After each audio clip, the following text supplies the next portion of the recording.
আমি তো তোমায় মুক্ত করব না, পাশে ওই জেলের মতো তুমি আমার ঘাড়ও মটকাতে চাইবে। না না, আমি দৈত্য নই, আমি এক অবলা নারী। তুমি আমায় মুক্ত করো, আমি কথা দিচ্ছি আমি তোমার কোনো ক্ষতি করব না। ক্ষতি করবে না? এই কথা পরে মনে থাকবে তো? হ্যাঁ গো হ্যাঁ, 100 বার মনে থাকবে। আচ্ছা দাঁড়াও দাঁড়াও, তবে আমি এখনই কলসির মুখ খুলে দিচ্ছি। তাঁতি কলসির মুখ খুলে দেয়, আর সেখান থেকে এক পরী বের হয়ে আসে। এক গ্রামে বাস করত এক তাঁতি আর তার স্ত্রী। তাঁতি ছিল খুবই দরিদ্র এবং বোকা প্রকৃতির, তাই সব সময় তার স্ত্রী তাকে কটূক্তি করত।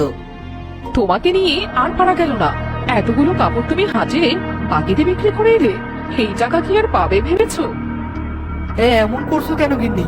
খরিদ্দার লোক ভালো, দেখবে মাস পেরোনোর আগেই সে টাকা ফেরত দেবে।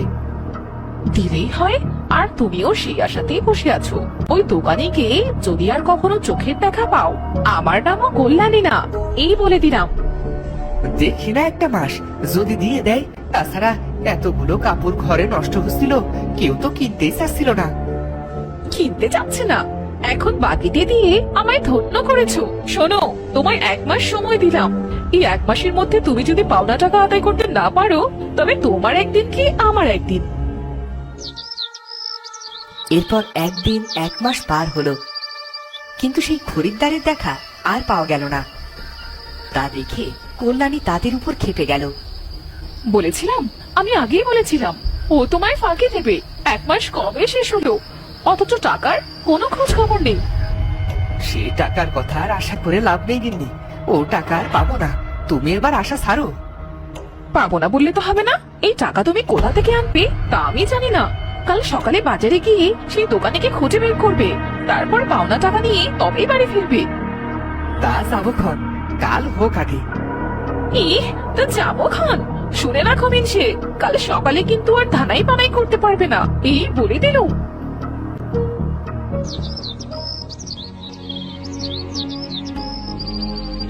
পরদিন সকালে তাঁতি টাকা আনার জন্য হাটে রওনা দিল। যাই তবে গিন্নি, তোমার তো আর তর্স হইছে না, বললাম আর কয়টা দিন দেখে তবেই যাই। আমি আর কি করব বলো, ঘরে যে চাল ডাল কিছুই নেই। তুমি সেই টাকা পেলে তবেই পেটে খাবার জুটবে। তুমি সাবধানে যেও, আর পথে একটু চিড়ে খেয়ে নিও। তুমি সাবধানে থেকো, আর মোরলের পেয়াদা এলে বলো, কাল খাজনা দিয়ে আসবো। চিড়ে নিয়ে তাঁতি রওনা দিল।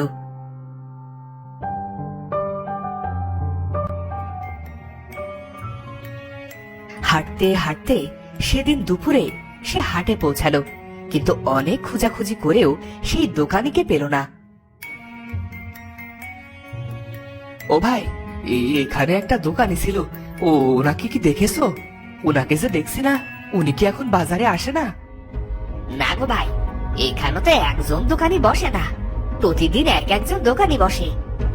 তাহলে তো বড্ড ঝামেলায় পড়লাম। এখানে যে সেই দোকানি নেই, ও আমায় ফাঁকি দিল তবে। হায় বিধাতা, এবারেও যে বাটপারের পাল্লায় পড়লাম। এখন গিন্নিকে কি জবাব দেব? কিন্তু বাড়ি ছাড়াও যে কোথাও যাওয়ার জায়গা নেই। গিন্নি যাই বলুক, বাড়ি ফিরে যাওয়াই ভালো। যাই, বাড়ি ফিরে যাই।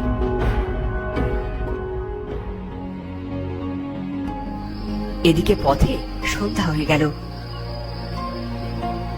সে এক বনের পাশ দিয়ে যাচ্ছিল, হঠাৎ এক আওয়াজ শুনল। আমায় মুক্ত করো, কে যাও? দয়া করে এখান থেকে আমায় মুক্ত করো, আমি যে বন্দি জীবন আর সহ্য করতে পারছি না। কে কে এভাবে আহাজারি করছে? কে? এই জঙ্গলে আমি ছাড়া দ্বিতীয় মানুষ তো কেউ নেই। ও ভাই, এই যে এইদিকে আমি, তোমার ঠিক পেছনে। তাতে পেছনে ফিরে একটা 7 রঙের কলসি দেখতে পাই। আশ্চর্য, এই কলসি কথা বলছে, কিন্তু এ কিভাবে সম্ভব? কলসিকে কখনো কথা বলতে তো শুনিনি। এইভাবে কি খাচ্ছ গো? আমার এখান থেকে মুক্ত করো আগে, কলসির ভিতরে আমার দম বন্ধ হয়ে আসছে।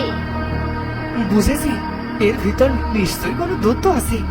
কিন্তু দৈত্য, আমি তো তোমায় মুক্ত করব না, পাশে ওই জেলের মতো তুমি আমার ঘাড়ও মটকাতে চাইবে। না না, আমি দৈত্য নই, আমি এক অবলা নারী।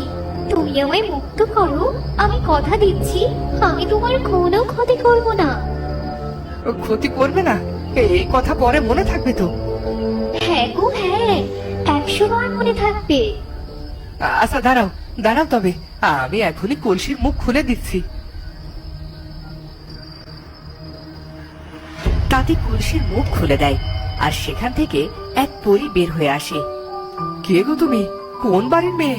এত রূপবতী নারী আমি আগে কখনো দেখিনি। আমি কোনো বাড়ির মেয়ে নই, আমি এই জঙ্গলের পরী। এক দুষ্ট তান্ত্রিক আমায় কলসির ভেতর বন্দি করে রেখেছিল, আজ তুমি আমায় মুক্ত করলে। তাই তো দেখছি, তুমি পরি বটে। আচ্ছা আমি এবার যাই, সন্ধে হয়ে যাচ্ছে। বেলা ডুবিয়ে ফিরলে গিন্নি আবার বকাবকি করবে। শোনো দাদি ভাই, তুমি আজ আমার অনেক বড় উপকার করেছো, সেজন্য আমি তোমায় একটা বর দেব। তুমি আমায় বরদান করবে? মিছে কথা বলছো না তো পরি? পরিহাস নয়, কি চাও বলো, আমি এখনই দিচ্ছি। আমি খুবই গরিব, তুমি আমার সকল অভাব দূর করে দাও, আমি আর কিছু চাই না। বেশ, তবে এই কলসিখানা সাথে করে নিয়ে যাও, এতে তোমার অভাব দূর হবে। আবার আমার সাথে মজা করছো? এই সামান্য কলসি দিয়ে আমি কি করব? এটি কোনো সাধারণ কলসি নয়, এ এক জাদুর কলসি। এতে হাত দিলেই প্রতিদিন সকালে একটা করে মোহর পাবে। আশা করি এই দিয়ে তোমাদের অভাব দূর হবে। তোমায় অনেক ধন্যবাদ পরি, তুমি আজ আমার অনেক বড় উপকার করলে। যাও এবার, তোমার স্ত্রী হয়তো তোমার জন্য অপেক্ষা করছে। তাঁতি বাড়ির পথে রওনা হলো। গিন্নি প্রতিদিন আমায় বোকা বলে মন্দ কথা বলে, আজ বাড়ি গিয়ে গিন্নিকে চমকে দেব, তখন বুঝবে আমি এতটা বোকা নই। সেই দিন তাঁতি বাড়ি ফিরে আসলো। এত রাত হলো আসতে, আমি যে চিন্তায় অস্থির হয়ে আছি। আর চিন্তা করতে হবে না গিন্নি, তোমার চিন্তার অবসান হয়েছে। এই দেখো তোমার জন্য কি নিয়ে এসেছি। এই তো দেখছি 7 রঙা এক কলসি। তুমি হাট থেকে কলসি আনতে গেলে কোন দুঃখে? সে কথা বলছি, তবে শোনো, এই কোনো সাধারণ কলসি নয় গো গিন্নি, জঙ্গলের এক পরী এটা আমায় উপহার দিয়েছে। প্রতিদিন এখান থেকে একটা করে মোহর পাওয়া যাবে। সত্যি বলছো তুমি? তাহলে তো বেশ হয়েছে, এখন থেকে আর আটপেটা করে খেয়ে থাকতে হবে না গো। হ্যাঁ গো হ্যাঁ, আর মোড়ল মশাইয়ের খাজনার টাকাও পরিশোধ করতে পারবো। ভালো কথা মনে করেছো। মোড়ল লোক পাঠিয়েছিল, কাল সকালে তোমায় খাজনা পরিশোধ করতে বলে গেছে। বেশ, আমি কালই এক মোহর দিয়ে আসবো। পরদিন সকালে তাঁতি কলস থেকে একটা মোহর নিয়ে মোড়লের কাছে গেল, আর মোড়ল তাঁতির হাতে মোহর দেখে অবাক হলো। কি দাদি, মোহর নিয়ে এসেছো দেখছি। তা কোথায় পেলে এই মোহর? চুরি টুরি করনি তো আবার? সিসি কর্তা, কি যে বলেন, এ আমার নিজের মোহর, পরীর দেওয়া একটা জাদুর কলসি থেকে সকালে তুলে নিয়ে আসলাম। এই রে, এখনই যে সর্বনাশ করে ফেললাম, এই মোড়ল যে সবকিছু জেনে গেছে।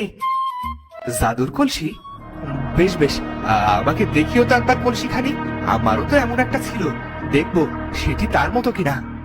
তা তো দেখানো যাবে না কর্তা, পরীর কঠিন নিষেধ আছে। বেশ, তবে সাবধানে দেখো কলসি খানি, যে কোনো সময় চুরি হয়ে যেতে পারে, তখন আবার সালিশ নিয়ে আমার কাছে এসো না। তা রাখবো ক্ষণ, আজ আমি আসি কর্তা, বড্ড বেলা হয়ে গেছে। দাদি তাহলে জাদুর কলসি পেয়েছে, এই যে মহামূল্যবান, আমাকে সেটা তো যে করেই হোক নিতে হবে। গিন্নি, ও গিন্নি, ভুল করে ফেলেছি গো, ভুল করে ফেলেছি, বড্ড ভুল করে ফেলেছি। কি করলে? হ্যাঁ, মোহরখানা কি পথে হারিয়ে এসেছো নাকি? তা করলে তো ভালোই হতো, আমি যে হাটে হাড়ি ভেঙে এসেছি গো। আহ মরণ, কি হয়েছে তা খুলে বলবে তো? মোড়লকে মুখ ফসকে 7 রঙা কলসির কথা সব বলে দিয়েছি। কি সর্বনাশের কথা গো! এখন কি হবে? ওই দুষ্টু মোড়ল যে সেই কলসিটা নিতে আসবে। দিনের বেলায় নিতে সাহস পাবে না, আমার মন বলছে ও রাতেই চুরি করতে আসবে। এখন কি হবে গো গিন্নি, কিভাবে চোরের হাত থেকে এই কলস রক্ষা করব? একটা বুদ্ধি আছে, সেটা শোনো। আমাদের গোয়াল ঘরে যে ভাঙা কলসিটা পড়ে আছে, তুমি সেটি নিয়ে এসো, আর তার জায়গায় 7 রঙা কলসিটা রেখে এসো। তা করলে কি হবে? কি হবে তা আজ রাতেই বুঝতে পারবে। এদিকে মোড়ল সেদিন রাতে চুরি করার জন্য তার ছেলেকে নিয়ে বের হলো। এত রাতে কোথায় যাচ্ছ বাবা? কোথায় যাচ্ছি তা একটু পরে বুঝতে পারবি, তবে সাবধান, এই কথা ভুলেও কাউকে বলতে যাবি না। না না, মরে গেলেও কাউকে বলবো না, কিন্তু কি কথা? চুপ কর হতো সারা, কথাটা তাঁতি বাড়ি গেলেই বুঝতে পারবি। এখন চুপচাপ হাট আমার সাথে। তারপর তারা তাঁতির বাড়ি আসলো। তাঁতির বাড়ি এসেও পড়লাম, এখন গোপন কথাটা বলো। বলছি, তার আগে তুই এখানে দাঁড়া, আমি দরজা দিয়ে ভেতরে ঢুকে জিনিসপত্র নিয়ে আসি। সি বাবা, তুমি চুরি করবে, তাও আবার এই দরিদ্র তাঁতির বাড়িতে? তোর বুদ্ধি মনে হচ্ছে আমার থেকে বেশি।